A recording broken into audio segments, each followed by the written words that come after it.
All right. I'd love to preach to you now. I'm Luke. I'm the pastor here. I'd love to preach to you now. If you have a Bible, Daniel chapter 6. Daniel chapter 6. So it probably wouldn't surprise you to know that I have a little bit more of a laissez-faire approach to pretty much all the rules surrounding air travel as you do. If you know me at all, it's just, so like, I just kind of more, I'm like, you know, like if you get there 20 minutes before, it usually works out just fine. It's just kind of the way that I do. So if you're one of those, you know, like, get there 3 hours before people, no problem, it's just not me. And yeah, just kind of like figure it out. And this one time, I was flying to San Diego, and I ended up on a plane that didn't have any of the outlets. And then I got on the shuttle, and when I was on the shuttle, I realized that I didn't totally know where I was going, and my phone was at like 3%. And then you know that thing that happens, I don't know if where it just ever happened to you, where when your phone gets down to 1%, you just kind of tell yourself it'll be fine. Kind of like when your car gets to 0 miles left in the tank. You know, you could drive another day or two and it'll be fine, you know, this kind of thing. So, and I remember this moment vividly. I was standing at this rental car place and I didn't know where I was going and my phone died. And I didn't have a charger. Whoever's being loud, please stop being loud. And I just remember in that moment being I guess I just, I'm gonna live in San Diego now. I didn't have any way of figuring out how to solve this problem. And the problem all came from a lack of preparation. Anyone who is not a complete choose your word knows that you should show up at the airport knowing where you're going and with a fully charged phone, right? But a lack of preparation can lead to disaster. It's not just true in sort of semi-silly things like that. This is also true I found this over and over in my work as a pastor, that people show up asking for your help with their relationship or with their teenager or with their financial issues, when it's already a disaster. People usually don't start asking for prayer or advice or I really need to talk to you until it's pretty bad. And what I came to talk to you about today is that prayer is the vehicle that God has given us to fill the reservoir of faith so that we are able to withstand the deepest and most difficult situations and circumstances that God allows into our lives. That's what I came to talk to you about. It's from Daniel chapter 6, which is the story of Daniel in the lion's den. Just to try to put it in one frame, I think I've learned this, and maybe you've learned this too. You can't out-obey what you haven't prayerfully prepared for. So a lot of times people think when this happens, right? You meet people and they're the doctor told me I'm going to die if I don't change everything about the way I live my life. And then they stop smoking for 2 weeks and then go back to it. That if you wait until the moment of crisis to try to change your behavior or to try to change your way of living, you just probably won't be able to make enough traction to fix it. It all is in the preparation. So the story goes like this. This is Daniel. In this time in the Bible, what's happening is the people of Israel have been taken over by the Babylonians. And so this is a group in exile. And it says in verse 1 that it pleased this guy Darius, he was the king, to set over the kingdom 120 satraps to be throughout the whole kingdom. So that's he put 120 managers. These are the guys that are going to be in charge of the whole kingdom. And over them, 3 high officials. So those 120 guys are going to report to these 3 guys. And one of those was this guy Daniel, to whom the satraps should give account, so that the king might suffer no loss. Then this guy Daniel, he actually, next verse, became distinguished among all the other high officials and satraps because an excellent spirit was in him. What a cool compliment. And the king planned to set him over the whole kingdom. So corporate restructuring, we've had these 3 guys reporting to the king. We like one of them the most, so we're going to put this one guy now reporting to the king. Note that Daniel was maybe 14 or 15, in the first part of the story of Daniel. That's the part where they like say they're only going to eat fruits and vegetables, and that's Daniel chapter 1. By this point, he's probably like 80 years old. So you can imagine what happens. What happens when all of the officials hear that this foreign guy who didn't grow up here, and he's also really old, he's going to be put in charge of everybody. What probably is going to happen in that situation? If you've ever watched like any kind of reality show, you know they're all going to be really what? Jealous. Yeah, they're going to be jealous. Thank you, Debbie. Everybody else F on that. Yes, they're all going to be jealous. So it says in the next verse that the high officials and the satraps, they sought to find ground for a complaint against Daniel with regard to the kingdom, but they could find no ground or complaint or any fault because he was faithful. No error or fault was found in him. So then these men said, we shall not find any ground for complaint against this Daniel unless we find it in connection with the law of his God. So they said, we're not going to find anything to complain about except for if we complain about like the way or the beliefs of or the stuff he does with his faith. That's something for all of us who are living in a world that is not super familiar to the laws of God. That is something for all of us to aspire to. If the only thing people can complain about is the stuff that comes from God in the Bible, I think we're doing pretty good. But usually the reason why people don't love people of faith is not because of how aggressively we're doing the Bible stuff. It's usually because we're a little better at the talking about the Bible stuff than the doing the Bible stuff. I'll go first. Anybody with me? So they're like, we're going to have to find a way to get him in trouble. And the way that we're going to get him in trouble is somehow it's going to have to be because of his faith. So in the next bunch of verses, it says that these guys go to the king and they're like, hey, king. And they flatter him for a while.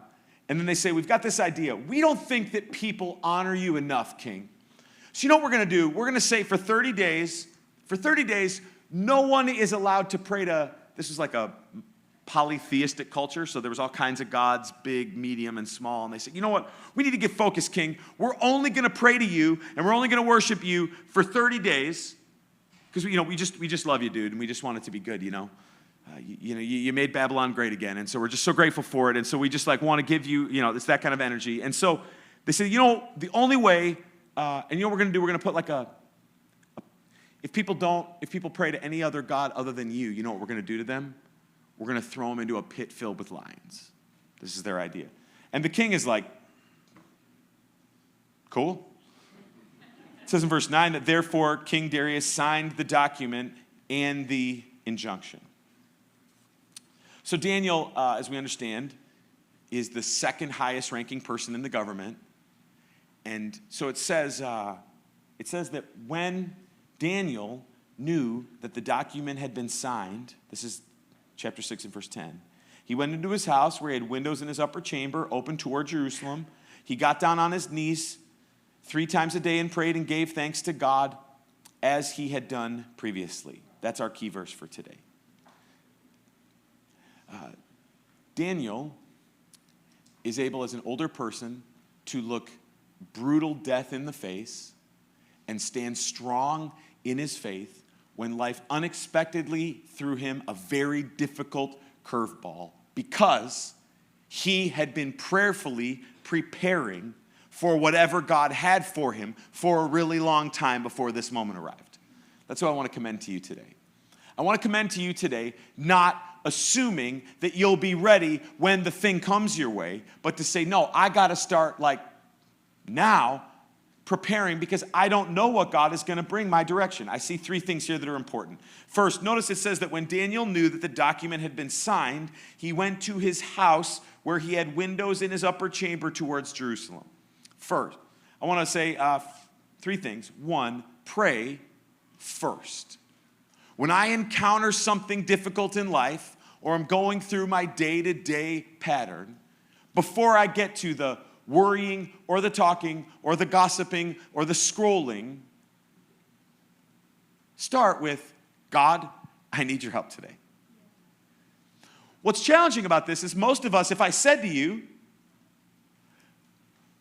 mom of 4 kids, person running a business, single person trying to live for God in a complicated world, if I said to you, do you need God to help? each and every day? I mean, it's church, right? But still, most people would be like, yes. But there's a difference between knowing it and expressing it, isn't there? There's a difference between knowing it and expressing it regularly. I appreciated everyone's comments to me on the way in today about my clothing. Thank you for that. Everybody told me I looked unexpectedly nice and sort of backhanded things. I said, it's Kristen and I's anniversary today. And so, yes, I know. Yes, okay, yes. So, I tried to put on clothes that I thought she would like. So, and I walked out like exactly the same as it is like every Sunday at like 6:05 a.m. Okay, what do you think? And she was like, I mean, people are probably gonna like say stuff to you and all that. So we've been blessed to be married for 18 years. The longer you go in relationship, the more you need to make sure that you don't just assume that the other person knows, because we've been doing this a long time. And the more you need to take care and energy to express the love, the appreciation, the gratefulness, the whatever. Because it's really easy, like it's so easy for us to know somewhere deep in here that I need God, but never say out loud to him, God, I really need you today. It usually gets quiet before it gets cold, I guess is what I'm saying. So pray first. The reason why this is difficult for a lot of us is a lot of us use people as poor substitutes for the connection that we need to have with God. Here's what I mean. I made like a little chart. We'll see how this goes. Okay, we're good so far. That's you, and you're in the center of the screen. That's the way most of us think about the world, right? You're in the center. And a lot of us have a person of some kind. Maybe you have a partner. Maybe if you aren't married, you have a best friend. Or somebody that's like the person who knows what's going on with me. And we talk about all kinds of different stuff. And they kind of like know the secrets. And we rely on this person for a lot. And then a lot of us, if we're blessed, you have a friend over here. Maybe you have a friend from college. You have a friend that you used to work with that you really like hung out a lot. Or maybe you have it's a close cousin that you grew up with. Or we have like another kind of layer of people that we're pretty connected to. We talk, they know what's going on with us. Obviously, we know that if this is, we're talking about men, you kind of reduce it by half of how many people it is, and most women, you kind of multiply it by double, et cetera, et cetera, et cetera. But we have most of us have a rough network of people that we're connected to. One little interesting observation is that in our world today, because we have a lot of individualism, a lot of times we're connected to a bunch of people that aren't necessarily connected all to each other. And then we have another whole wave or layer. Maybe you have a parent that you're caring for, or someone that you're talking to, and that's a different kind of relationship, but they can bear with or deal with a lot of stuff. And then we have this outer ring of people, and these are people that are coming and going. This is maybe somebody that you work with, and I really like them, but if we don't work together, we probably won't talk anymore. This is a great thing that church brings, is it brings people to chat with or people to be connected to. That's just another kind of layer. And here's, I guess, what I'm trying to say. Maybe a few of them are kind of connected with each other, etc.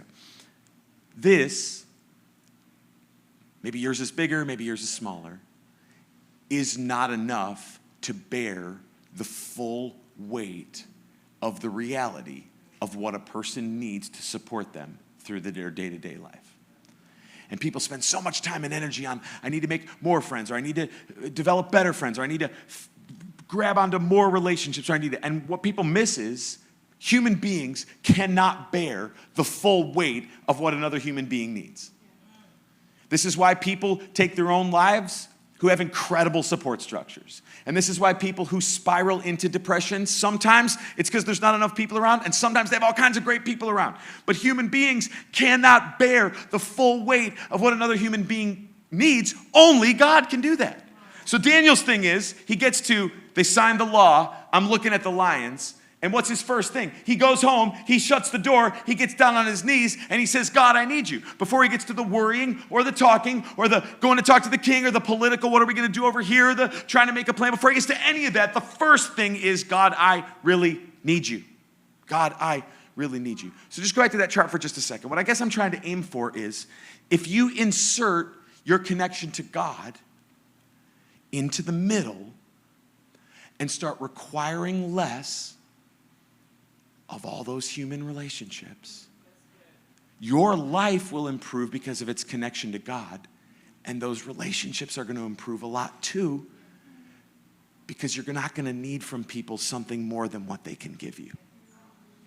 relationships break under the weight of being asked to be God. People can't be God for you. It's interesting, too, because we also aren't as close to people as we think. I saw a study this week. This is all under this idea of pray first. I saw a study this week that talked about, show me the quote, that close relationships are complicated, and recent studies show that people are as likely to avoid talking to close people in their life about problems they're encountering as they are to talk to them. So often, people are as likely to avoid talking to someone. People don't want to talk to their spouse sometimes about financial issues that they're feeling. People don't want to talk to their close friends sometimes about relationship issues that they're dealing with. People sometimes want to be connected to their kids, but sometimes parents don't want to tell everybody knows. The old generation doesn't want to tell their kids about their, woes with being sick and old and all that stuff. And so they hide it until the very last second. The whole room just started nodding. I understand. So we find that when facing personal difficulties, we don't have as much with people as we think we do. That's my point. So Daniel, not only did he pray first, it says that when Daniel knew that the document had been signed, he went to his house where he had windows in his upper chamber open towards Jerusalem. Next part, it says that he got down on his knees 3 times a day and prayed and gave thanks before his God. This is describing to us Daniel's pattern of connection with God. I learned this week. I never learned this before. I learned this week, and it was really interesting and helpful to me. I hope it'll be helpful to you. The reason why Daniel prayed morning, noon, and night was because in the custom of the place where he was living, there was a break in the day at morning, noon, and night for people to pray to their gods. And so Daniel was able to use the custom of the world he was living in, but instead of using it to pray to a dead god somewhere, or an idol or something, he used it to honor the real God. And we can do the same. Daniel's pattern was morning, noon, and night. So it's not only pray first, it's also pray frequently. Every time we start to talk about what is available to us through connection with God, I can already see it in people's faces as I'm talking. People start in with their excuses about how I would love to be more connected to God. I would love to be more connected to God. It's just that I'm so busy. I'm so busy, I forgot to turn the alarm off on my phone again. No, teasing. This is like the thing that they just say over and over and over and over. Man, I would love to be more connected to God. I would love to spend more time with God. I would love to be on I'm so busy. It's just, my kids, they're involved in all this stuff, which just as an aside, I'm with you, but isn't it funny how people talk about the stuff their kids are involved in, like the kids are the ones that signed themselves up for it? It's funny how that, it's like, I'm a prisoner of the thing that I chose to do. Anyway, respect, but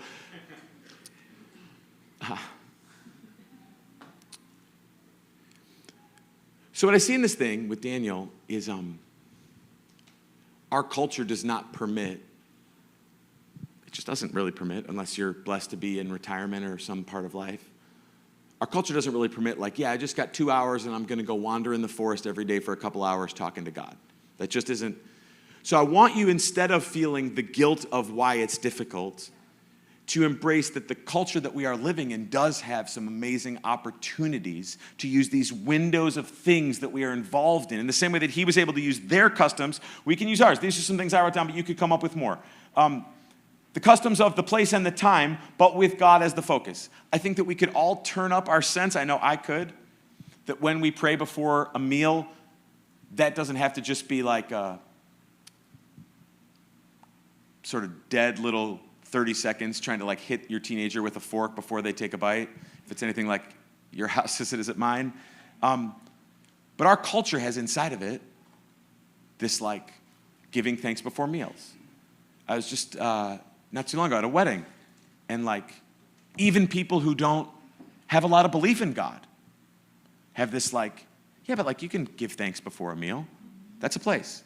I think that one thing that our culture has is people love to work out with their headphones in, And you don't have to use that time as a time to listen to some news podcast that's going to depress you, or listen to like Lose Yourself by Eminem for the 2400th time. You could choose to insert into that space all kinds of ways of, I can connect with God in that space. Another space is for sure is during my commute, right? Like we have in our culture that, as in other cultures, most people have there's these minutes during the day where I'm driving over to this place. There's these minutes during the day where I'm driving over to this place. And I don't have to let that be foolish time or wasted time. I can choose for that to be, I'm going to give that time to say, not a bunch of flowery words, not like some perfectly crafted thing, just to say, God, I just want to sit here with you a second. And I just want to start by saying, as I sit here for a second with you, God, I really, really need your help today. Because what we're seeing with Daniel is that the ability to deal with the lions is in direct proportion to how much preparation I have been doing when there were no lions in front of me. See, that's why he says in the third part, this is the most important part of the whole thing is right here, this little phrase. He got down on his knees 3 times a day and prayed and gave thanks before his God, here it is, as he had done previously. Daniel didn't say, oh man, there's an attack on my faith. I better start praying. There's an attack on my faith. I better start trying to connect with God. There's an attack on my faith. I better try to my phone is dead. I better go find a charger, find an outlet, and try to rebuild the connection. That's not what he did. He had already been in the process for a long time of building strength. And so when he got to a moment of crisis, he knew I need to maintain this pattern. But he was strong before he needed to be strong. I want to say that this is the most important part. Pray before the problem comes. Pray before the problem comes. We're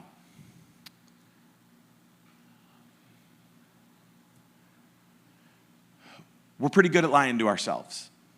I'm pretty good at lying to myself. You probably are too. We're pretty good at lying to ourselves, and we often struggle to admit how bad it is with my health, my relationships, the business, whatever the thing is that I'm like kind of pondering around.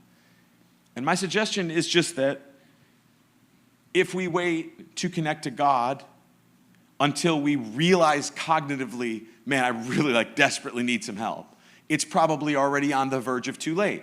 I'm going to pray before the problem comes. Part of the thing here I do think is noteworthy is that Daniel goes out of his way to pray in private.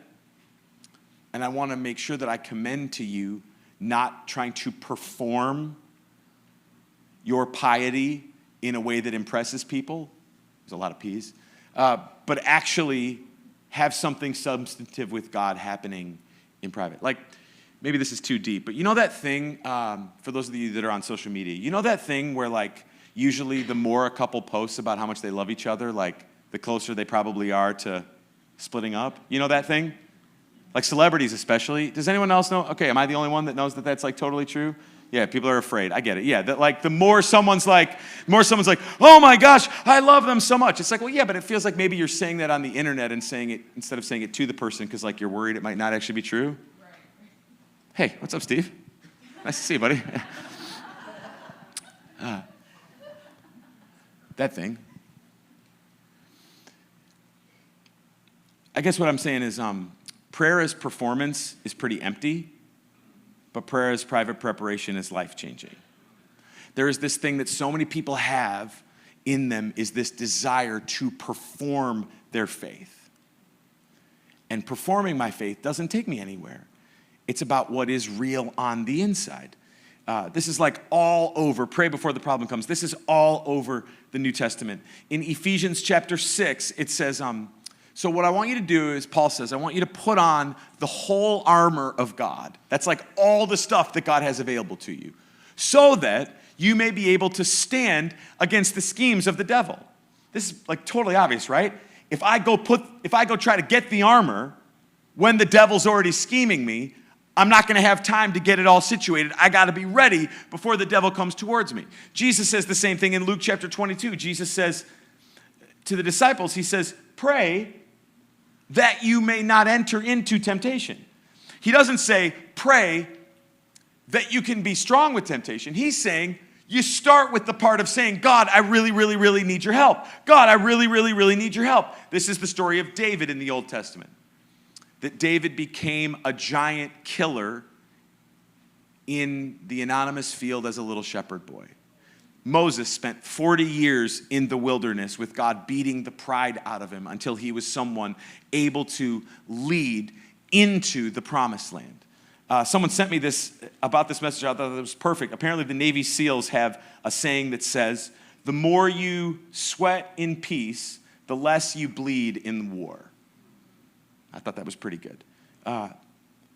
Pray before the problem comes. So the text says, Daniel got on his knees 3 times a day, like he'd been doing for a really long time, which is how he's able to.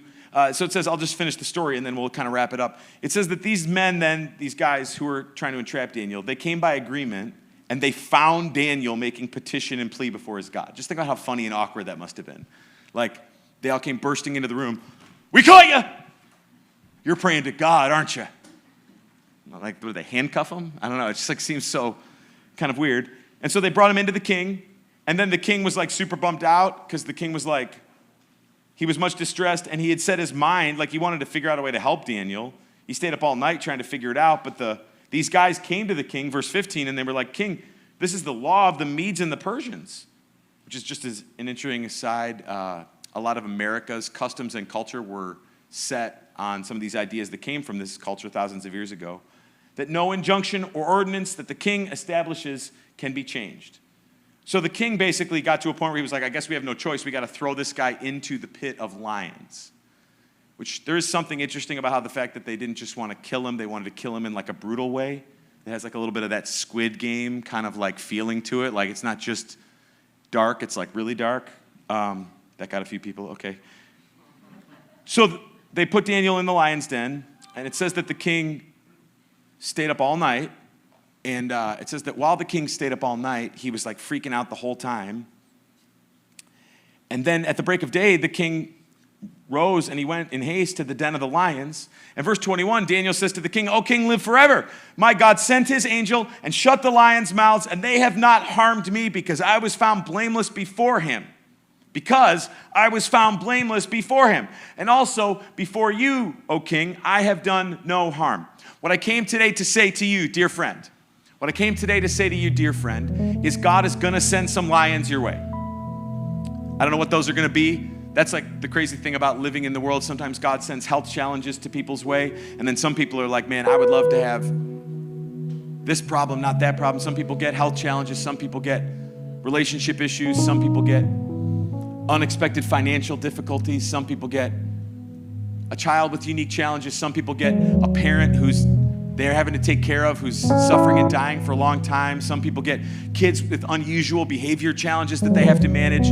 God gives different lions in this metaphor to all of us at different times and in different ways. And some of us, we get to ride high for a long time with strength, and then God sends really difficult things our way for a long time. And for some people, the most challenging decade in their life is their teens, and for some people, it's boom, boom, boom, boom, all the way up. Some people, it's the end of their life. It's shaped different for everyone, but it is the same experience as this. God is going to send lions to devour his people.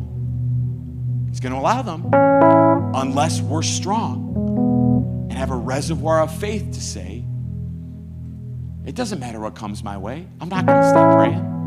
It doesn't matter what comes my way. I'm not going to stop giving. It doesn't matter what comes my way. I'm not going to stop praising. I'm not going to stop believing. I'm not going to stop trusting. I'm not going to stop trying. I'm not going to stop walking forward. And what I came to try to convey to us today is the reason that Daniel was able to say, God saved me from the mouth of lions, as he had stored up so much faith for such a long time that as an old man, the way the text reads is he was like, all right, if this is the next path, then all right. And maybe the lions are going to eat me. And maybe they're not, but I'm not going to stop believing. I'm not going to stop trusting. I'm not going to stop reaching forward for what lies ahead for me, because I believe in the God who saved me in the past, and I believe he's with me now, and I believe he's going to save me into the future. And it grieves my spirit that so many of us think that Sunday morning, a few times a month, and a couple of Christian songs here and there is enough strength for the stuff that's coming our way.